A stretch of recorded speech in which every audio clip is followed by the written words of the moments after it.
Prezadas irmãs e irmãos do Lar Maria Cecília, com muita alegria nós estamos novamente aqui de forma virtual, levando aos nossos lares, a todos nós, as vibrações de prece, de alegria e de muita fé nesses momentos em que a Terra está passando.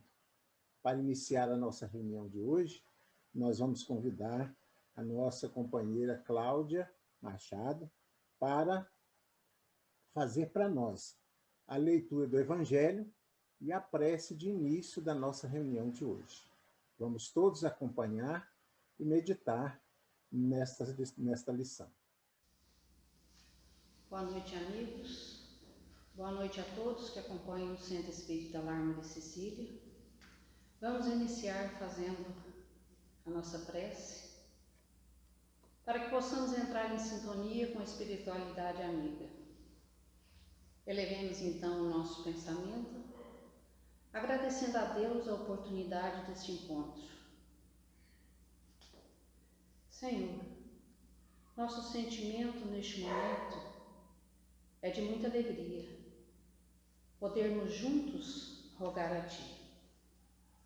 Agradecer a oportunidade de buscarmos esclarecer o nosso coração e a nossa mente com a doutrina espírita, que é a luz verdadeira em nossas vidas e que nos faz cada vez mais sentirmos mais próximos de Ti.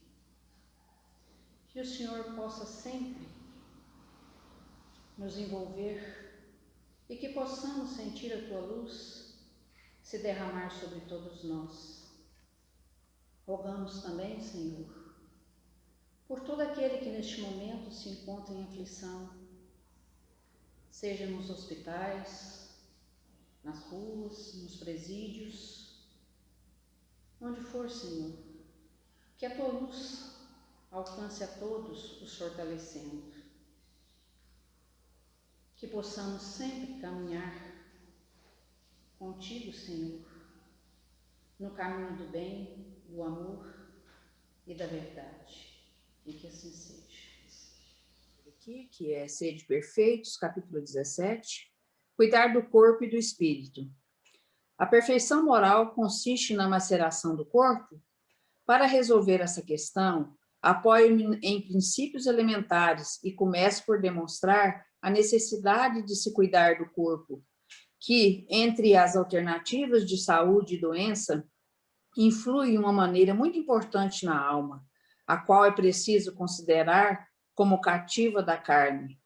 Para que essa prisioneira viva movimente-se e até conceba ilusões da liberdade, o corpo deve estar são, disposto, vigoroso. Estabelecemos uma comparação. Eis, pois, em perfeito estado, os dois, o que fazer para manter o equilíbrio entre suas aptidões e suas necessidades tão diferentes? Aqui do capítulo 17 do Evangelho segundo o Espiritismo, nós vamos convidar a nossa companheira Márcia Ramos para responder essas perguntas para nós nesta palestra de hoje. A companheira Márcia Ramos é presidente do Grupo Espírita Mensageiros da Luz, aqui na Vila Brasília, é vice-presidente da Federação Espírita do Estado de Goiás e é também coordenadora da tarefa da pomada do vovô Pedro aqui na nossa região. Então, prezados amigos, vocês, a nossa amiga e companheira Márcia Ramos. Boa noite, amigos. É com muita alegria que nos dirigimos ao Lar Espírita Maria Cecília, com a nossa gratidão pela oportunidade do trabalho, pelo convite. E hoje faremos a reflexão a respeito do capítulo 17 do Evangelho segundo o Espiritismo, Sede Perfeitos. O Evangelho segundo o Espiritismo, lembrando, é obra da codificação, é o terceiro livro trazido pelo professor Rivaio, que é o nosso queridíssimo Allan Kardec.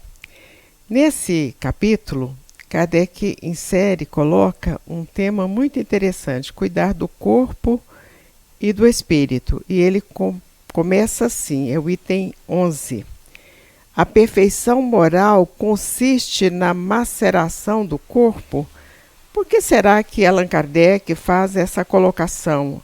A perfeição moral consiste na maceração do corpo. O que é macerar? É machucar, é judiar mesmo do corpo físico.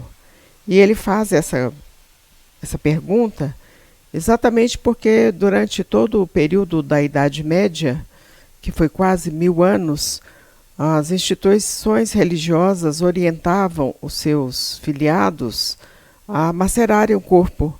Então, era dormir em locais que poderiam trazer enfermidades. Por exemplo, a Europa, em períodos de frio, é muito frio, muita neve, dormir no chão, sem agasalho, ou às vezes evitar alimentos, essas coisas mesmo para judiar do corpo, com o propósito de, judiando do corpo, evoluir o espírito. Então foi por isso que Allan Kardec coloca esta questão no Evangelho segundo o Espiritismo. E aí a resposta vai continuar dizendo, e esse item é trazido por George, um espírito protetor em Paris em 1863, e ele diz assim: para resolver essa questão, apoio-me em princípios elementares, básicos, e começo por demonstrar a necessidade de se cuidar do corpo, que, entre as alternativas de saúde e doença, influi de uma maneira muito importante na alma.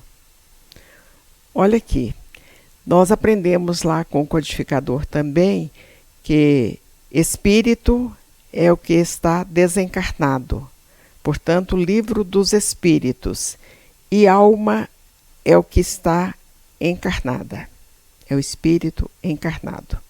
Se nós maceramos o corpo, nós vamos acabar complicando, trazendo consequências para a nossa alma. Porque a pessoa que está sem alimento, sem agasalho, ela acaba ficando enferma do corpo, mas às vezes também ficará irritada, nervosa, aborrecida. E aprendemos com a doutrina espírita que o corpo é o templo do nosso espírito. A reencarnação é uma bênção de Deus às suas criaturas. Milhares e milhares de espíritos estão na fila, segundo a informação dos amigos espirituais, para reencarnarem. Para nós termos uma ideia, temos hoje quase 8 bilhões de espíritos encarnados, portanto almas, e na proporção de 3 vezes, informação trazida pela literatura espírita, pelo Espírito Emmanuel, no livro A Caminho da Luz, 3 vezes mais a quantidade de espíritos desencarnados. Portanto, 24 milhões de espíritos que estão na crosta planetária e muitos necessitando da oportunidade premente da reencarnação. Quando estamos no corpo físico, há necessidade que honremos esse corpo com todos os cuidados necessários para mantê-lo com saúde, para manter a nossa mente equilibrada, naquela informação do corpo são, em mente sã, e daí muitas vezes nós desequilibramos a nossa mente e complicamos o nosso corpo físico. Nesses momentos que passamos por essas experiências relacionadas às questões sanitárias, é de grande valia que observemos as nossas questões psíquicas, as nossas questões mentais, porque elas influenciam nas nossas questões físicas mesmo.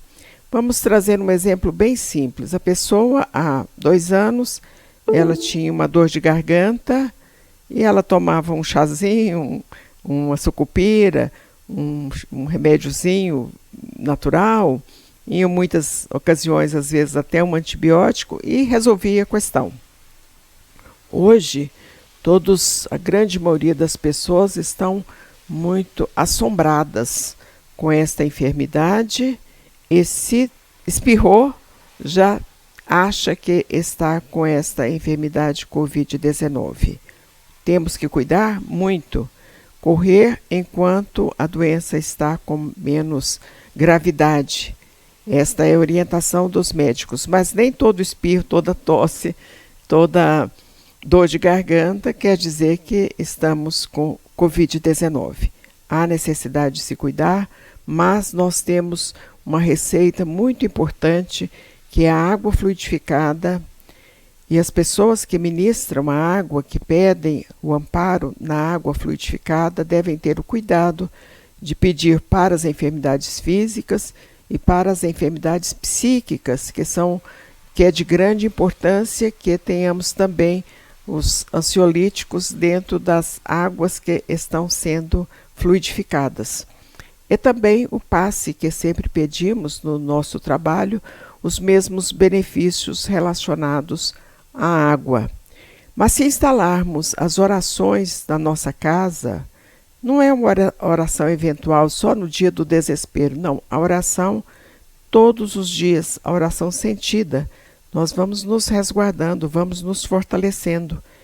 Aquele que está mais sereno, aquele que é mais feliz com as coisas que possui, ele adoece menos. Isso é estatisticamente comprovado pela ciência. E se adoece, se cura mais depressa. Observemos essas colocações para estarmos sempre mais vigilantes e também realizando o trabalho da caridade, o trabalho do amor, na acepção legítima da caridade, que é a benevolência, a indulgência e o perdão das ofensas, que nós estaremos cuidando do corpo e cuidando ao mesmo tempo do nosso espírito.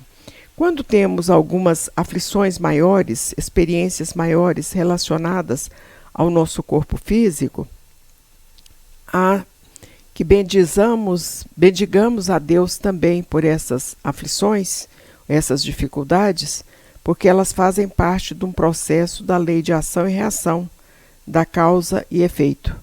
André Luiz conta nas obras dele uma história da Poliana e do Sabino, exatamente no livro que se chama Ação e Reação.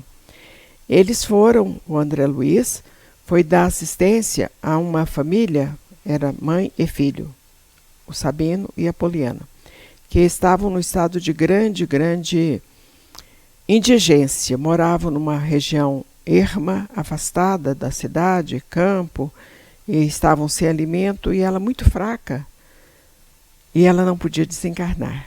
E eles então chegam para dar assistência a ela, não tinha vizinhos, eles então colocam o remédio na água, a intuem, porque ela estava tão fraquinha que ela não levantava mais, a intuem para ir tomar a água, ela levanta segurando nas paredes, toma a água, essa água estava os remédios, os fortificantes, ela se restabelece, e daí eles começam o tratamento. E o André Luiz observa pela tela mental do Sabino, que estava deitado, era o filho da Poliana, ele tinha pouco mais de 80 centímetros. Era um rapaz, a cabeça enorme para o corpo, era uma pessoa totalmente dementada. Não ouvia, não enxergava, não falava. Misericórdia de Deus para com aquele espírito, para com aqueles dois espíritos. E aí ele é orientado, o André Luiz, a observar a tela mental desse Sabino. Ele havia sido um grande rei em vidas anteriores e usado, como grande maioria daqueles que detêm poder usam, muito mal o poder, que ao invés de servir a sociedade, ele serviu a si mesmo. Esta é a tarefa do chefe, servir a si mesmo, porque o líder serve à sociedade.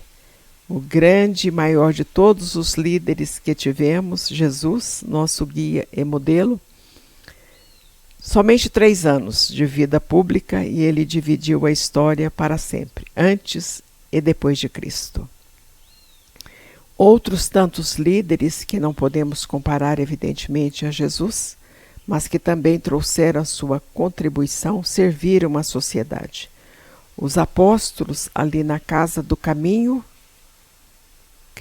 fundada por Pedro, Tiago e João, serviram a sociedade. Paulo de Tarso, 12.800 quilômetros ele caminhou a pé para servir a sociedade.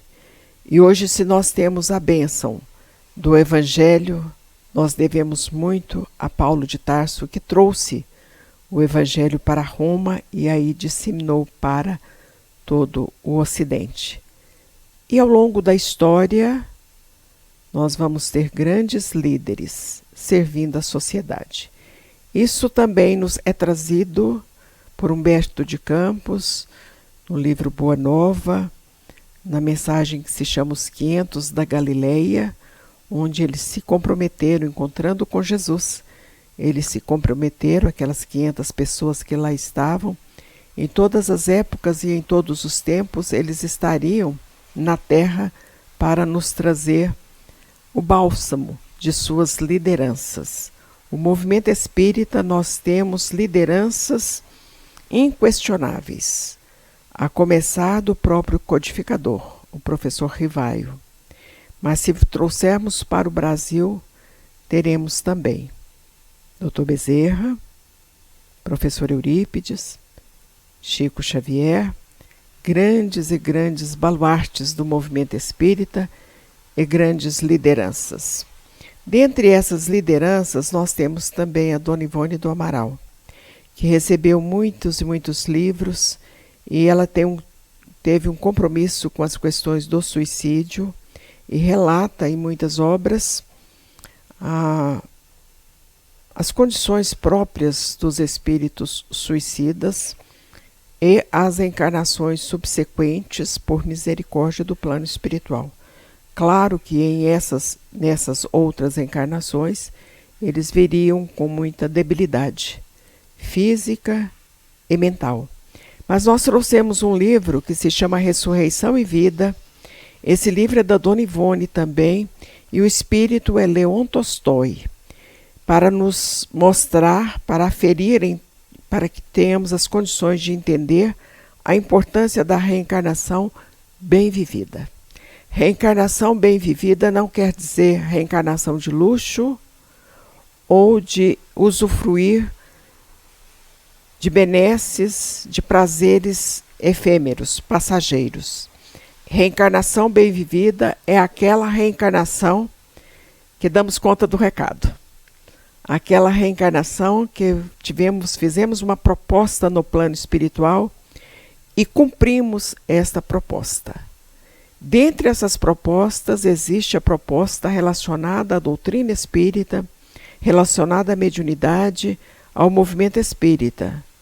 Tanto que Humberto de Campos vai nos contar de um espírito que estava pretendendo uma outra encarnação, e como ele se sabia muito devedor, ele fez uma proposta que ele precisava reencarnar.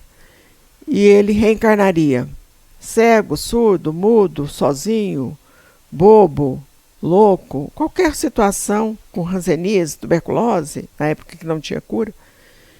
E o mentor que ouvia aquela proposta disse a ele assim: mas Deus é Deus de misericórdia, Ele não quer sacrifício. Nós vamos fazer uma proposta para você. Reencarna para divulgar a doutrina espírita. Médium, trabalhador da casa espírita. E ele falou: só isso? Lembrando do Raul Teixeira, que diz que ser espírita é para quem aguenta. Reencarnou. Só isso que ele ia fazer, ser espírita. Tempo passou, se tornou adulto, dificuldades, problemas, pobreza, doença, questões familiares, as questões próprias da Terra. Vai ao centro espírita, porque muitos imaginam que o centro espírita faz milagre. Chega lá e resolve o problema. O centro espírita fala para a gente assim: cuida, trabalha, esforça para você ter uma vida mais serena. Chegou lá, o mentor disse a ele assim: não, meu filho, muito bom você ter vindo aqui, é o seu lugar, tem que trabalhar. varrer o centro, trocar a lâmpada, limpar as cadeiras, colocar água, dar passe, receber os espíritos, fazer palestra. Tudo isso é tarefa. Distribuir cesta básica, fazer sopa, café da manhã, tudo isso é tarefa. E conta o Humberto de Campos. Foi a primeira e última vez que ele apareceu a um centro espírita. Nunca mais voltou. Então, aquela encarnação que ele queria ser tudo aquilo, foi uma encarnação sem glórias. E aí nós buscamos na Dona Ivone do Amaral uma história que vai nos falar da importância de aceitarmos os nossos desafios e as encarnações que planejamos, que aceitamos no plano espiritual. E ela vai falar sobre o paralítico de Kiev. Kiev é uma região da Ucrânia que na época era Rússia ainda. Era um conde, um nobre, muito, muito rico, e pelas desditas da vida, era o conde Dmitri, pelas desditas da vida, ele acabou perdendo os movimentos das pernas. Continuou com aquele tanto de empregados, lacaios, carros, aquelas carruagens à vontade, muitas terras. Era um homem rico. Lutou na Guerra da Crimeia, muito considerado, mas era a pessoa mais infeliz que existia sobre a face da terra. De toda maneira, antes, quando caminhava, ele era infeliz e maltratava muito os empregados, e piorou a hora que ele perdeu o movimento das pernas. Num determinado momento, ele recebe lá no palácio dele o administrador da fazenda. E o administrador da fazenda vai com o Peter, era um filho, uma criança, e ele, o conde, destrata, maltrata muito o administrador da fazenda. Ele não entendia nada de fazenda, mas quando o administrador dava um palpite, ele falava que daquele jeito não estava bom. Vocês devem conhecer gente assim, que de toda maneira que você faz, não é daquele jeito, mas ela também não dá conta de fazer. Era isso. E o Peter ficou observando aquela situação, e a hora que estava saindo, disse a ele, o Peter disse para o pai: nossa, mas ele é tão grosseiro, só porque não anda, não é motivo para ele tratar as pessoas assim. Uma criança de 10 anos, 8 anos.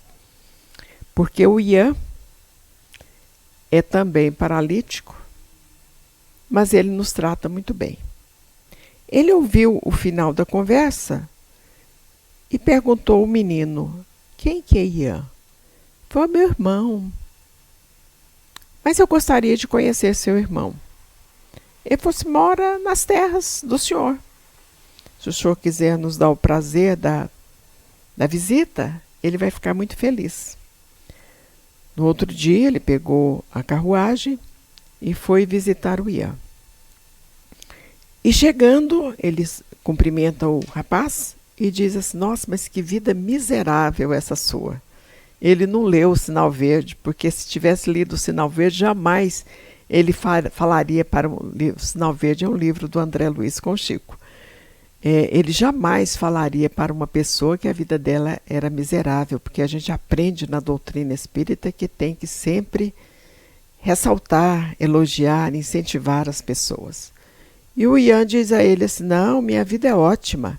Eu tenho pai, tenho mãe, tenho irmão, tenho o senhor, que é meu chefe. A minha vida é ótima. Ele ficou, nós estamos resumindo porque a história é muito bonita e é bastante extensa. Nós estamos resumindo, enxugando bastante mesmo. Mas se quiserem ver, está nesse livro que se chama Ressurreição e Vida. É o capítulo 7. Difícil é a vida do Tito. Aí ele falou: quem é Tito? Ele falou: Tito é o vizinho nosso aqui do lado, também mora nas terras do senhor, não conhecia ninguém, estava dentro do palácio, reclamando de tudo e de todos. Mora aqui do lado. Aí ele falou assim: mas não estou sabendo dessa história, não. Pensou, né? Eu quero ir lá na casa do Tito. Chegou na casa do Tito, o Tito era cego, surdo, mudo, deitado numa cama, sozinho, a casa imunda, frio. E aí ele chega e fala assim, mas Tito, mas que vida miserável essa sua. Eu falo assim, minha vida é ótima. Porque eu tenho os meus vizinhos que trazem comida para mim, que acendem o fogo quando está muito frio, limpam a casa de vez em quando. A minha vida é ótima. Eu falei, mas não acredito que você está falando que a sua vida é boa. Eu falei, minha vida é ótima. Vida difícil é do Elias. Quem que é Elias? O Elias é o vizinho nosso aqui. Não conhecia ninguém, nunca tinha andado naquela região que era a região dele. Encastelado dentro das supostas pseudos aflições. Mora aqui do lado, é vizinho nosso também. Ele saiu de lá e falou assim, vou lá na casa do Elias. Chegou na casa do Elias, era a mesma situação. Também demente, enfermo, a mãe era alcoólatra, totalmente alcoolizada naquele momento. E aí ele começa a conversar com ela e ela diz, não, a minha vida é péssima mesmo. A primeira pessoa que falou foi essa que estava alcoolizada. Mas eu também não posso reclamar, apesar que não é assim essa maravilha, porque o meu filho é surdo, cego, mudo, eu que tenho que dar banho nele, de vez em quando eu bato nele, quando ele fica muito nervoso, ele apanha mesmo. Era a pessoa mais revoltada, mas mesmo assim, tá bom. Pior do que a minha é a vida do Kozlovski. Ele falou, quem é Kozlovski? Ele falou assim, Kozlovski é vizinho nosso aqui. Todos moravam na fazenda lá do conde. E essa vida é difícil mesmo. Ele saiu de lá, foi lá para a vida do Kozlovski, para casa. Chegando lá, bateu a porta, apareceu um anão. Aí ele falou assim, eu queria falar com o Kozlovski. Ele falou, o senhor não pode falar com ele porque ele é leproso. E a lepra, o senhor sabe que pega, o senhor não pode entrar aqui dentro da casa. Aí ele falou, posso sim, porque eu sou dono da terra, a casa é minha e eu entro onde eu quiser. Aí abriu as portas, estava lá o Kozlovski. Sabem o que é uma pessoa mutilada? Era o Kozlovski que estava lá. O Kozlovski, mas que vida miserável essa sua. Eu falei assim, não é, minha vida é ótima. Porque eu tenho o anão, e aí ele conta que o anão foi colocado na porta da casa dele, quando ele ainda era sadio, e que ele criou o anão. E que o anão fazia tudo por ele. E quando ele não tinha condições, precisava de sair para alguma coisa, ele colocava o alimento e a água no chão e ele, o Kozlovski, comia como os animais comem, porque ele não tinha mãos para se alimentar. Quem dava o alimento para ele era o anão. Aí o conde falou, nossa, mas essa vida é miserável mesmo a sua. Ele falou, não é. A minha vida é ótima. Difícil é a vida da minha mulher, que é a Maria, que suicidou porque não aguentou viver comigo nessas condições. No entanto, ela está sempre aqui em casa enlouquecida. E ele falou assim, mas espírito? Como que espírito está aqui dentro? Ele falou assim, o senhor nunca ouviu falar na doutrina consoladora? Não. Pois é, eu conheci a doutrina consoladora, a doutrina espírita. Recebo os livros, as revistas, os jornais que falam sobre o espiritismo. Tive a informação que em outras vidas, ele, o Kozlovski, havia sido o czar Ivan o Terrível. Czar é o título de nobreza o mais alto que existe, de realeza que existe na Rússia. Era o rei da Rússia. Aquele país daquele tamanho, ele era o rei da Rússia, o rei Ivan. E o cognome dele, o Terrível. A quantidade de gente que ele matou, a quantidade de gente que ele espoliou, para ter cada vez mais poder, mais prazeres, mais alegrias efêmeras. O resultado estava ali naquela encarnação. Kozlovsky. Aí ele falou assim, mas onde é que eu fico sabendo tudo isso? Ele falou assim, lá em Moscou tem um estudioso, um cientista, que se chama Akazakov, Alexandre Akazakov. O senhor pode ter muitas informações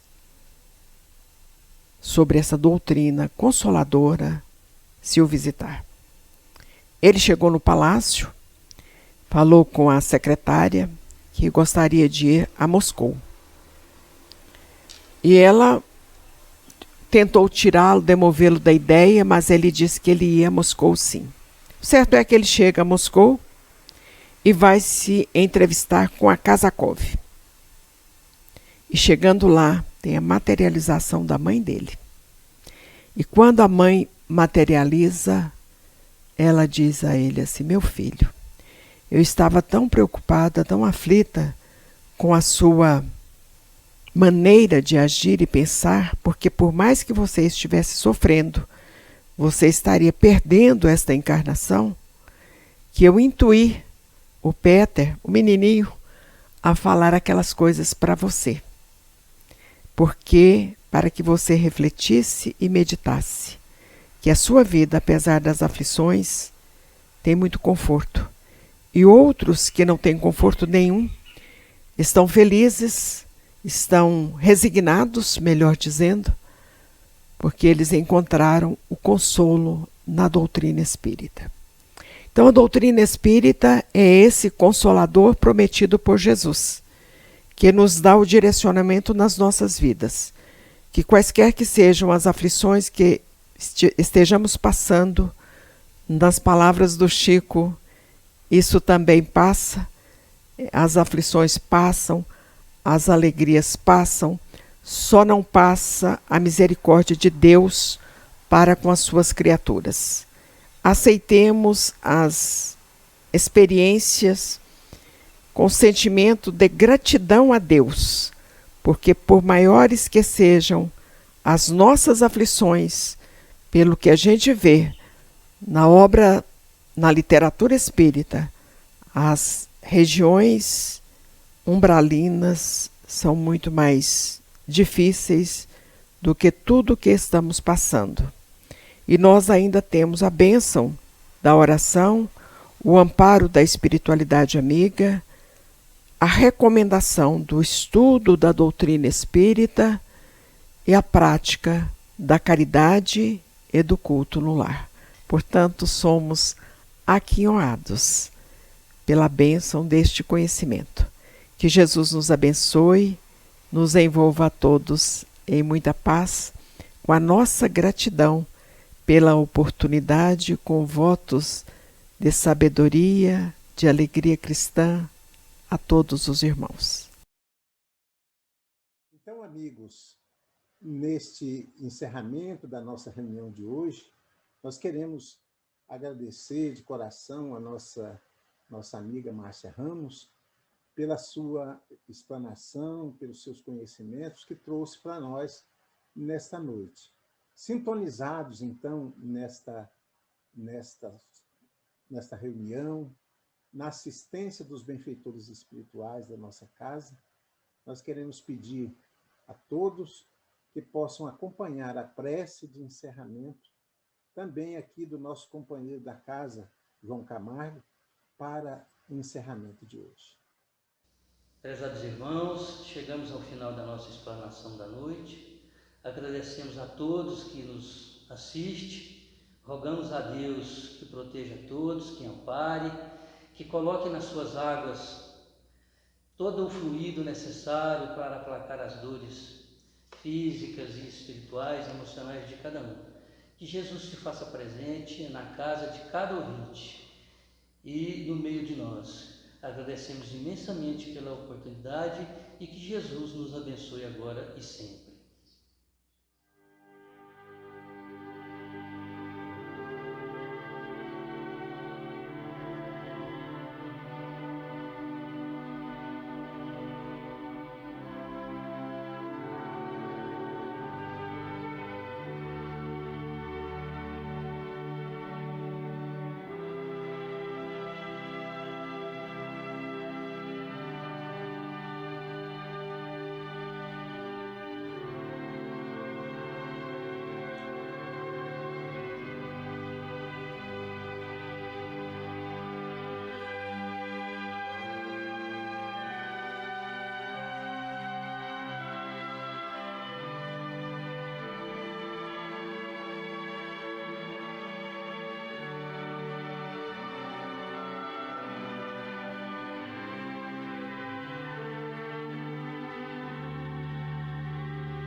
Amém.